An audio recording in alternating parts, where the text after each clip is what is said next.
And we're live. Last, just before, it reminded me of like last week, you were talking about the Church of Kyle. And when you were going on it, you were like, yeah, single man status. And then I think Jericho brought up, he was like, yeah, there's ad billboards for like sugar baby sites. Yeah. And you guys were like, yeah, damn. And I was listening and I was like, oh, I need to be there for that segment, which is why I brought it up. Like, yeah. I have experience. I've had a profile on that website. How'd it go? I went there. Cool. So like my ex-girlfriend, when we were like breaking up, we were just very friendly. She was like, oh yeah, like check out this site.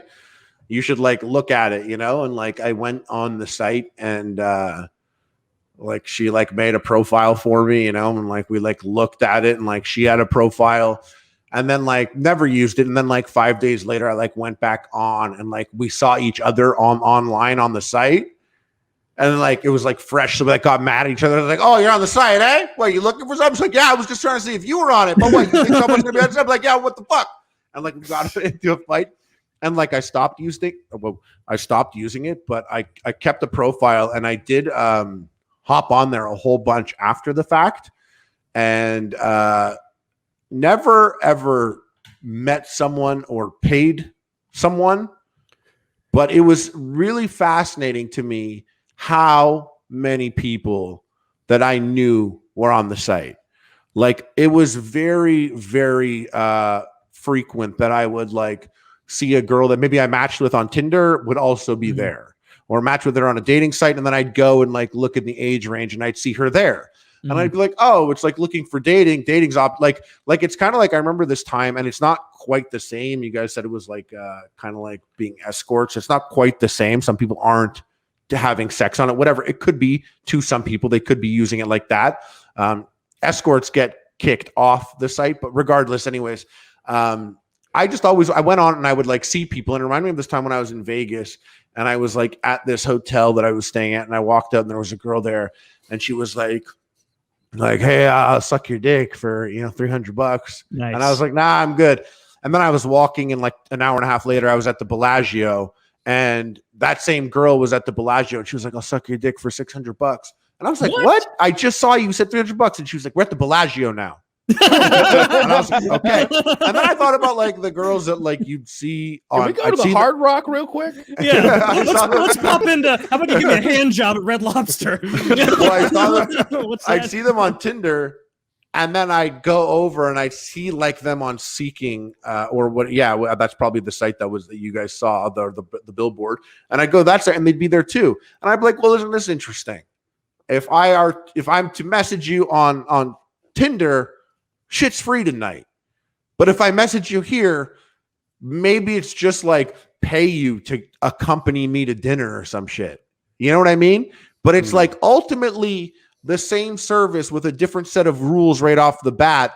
And it was fascinating that like almost every single person that I saw, like literally 8 out of 10 people on Tinder were also on those websites. Well, is she more inclined to match with you on the Sugar Babies one? Right? But I would maybe she sees the same guy in both places and like Tinder? Fuck no. Oh, but this guy would be great. But you don't, it'd be bold to show your whole face as it is. It would be bold to like, people don't necessarily show everything, but like I'd go and see like a Tinder picture, and then you would see that exact same picture, like ass cropped only or something like that. Or like, a particular picture that wasn't really demonstrating which person it was. But you're right. Yeah, listen, you miss your shot on Tinder, you can go sliding on the other one and be like, I have money for this. But it was like you guys were talking about it, and I was like, you know what? I wish I was there because I want to say how common it actually is. And how common it was to just like literally like people, even like in my hometown, I like had searched my hometown and like looked at people my age, and I was like, wow, I went to school with all these people. Yeah, now they're out here. I'm just gonna pay. I feel like either we're on a date or it's a business transaction, but muddling the two together seems odd to me. It's like, oh yeah, we're on a date that I'm paying for. Well, that's a date with extra steps. Yeah. But you're a young guy. Like, it's not like you're a young, good looking guy. It's not hard for you. You know what I mean? Like, I didn't have any purpose on the site as well. Like, but if you are, let's say, me and you, 20 years older than we are now, and you want to be with a 25-year-old, you could maybe not come across one in particular, but right here, you could be like, yo, like, I have money and I will buy you things. Now That makes more sense. consider me as an option amongst all the young hottie boys you're matching with on Tinder. It's, you know what I mean? Yeah, but I think Perhaps, still as a but yeah. 55-year-old man that I'm just like rather like just get an actual prostitute, right? Yeah. Well, I hope I'm just married with kids at that point. Are you still going to be Church of Kyle in 20 years from now? I don't know, man. Probably. like I just think Taylor's made the biggest mistake of his life, and it's gonna. I mean, I think 5 years from now he looks back and he's just like, What's that? What's that? I heard some shit talk. We were talking about how I heard this song that reminded me of you the other day. It's called something about. I put the right. No, I've heard that country song. My friend with a bigger dick than me. Yeah. Put the right. I put the ring on the right left hand this time. Something like that. It's just a beautiful love song about marriage, and it just reminded me of you and how happy you're going to be. And I got a tear in my eye thinking about how my friend has finally found his soulmate and how they're going to be happy together. And it meant a lot to me.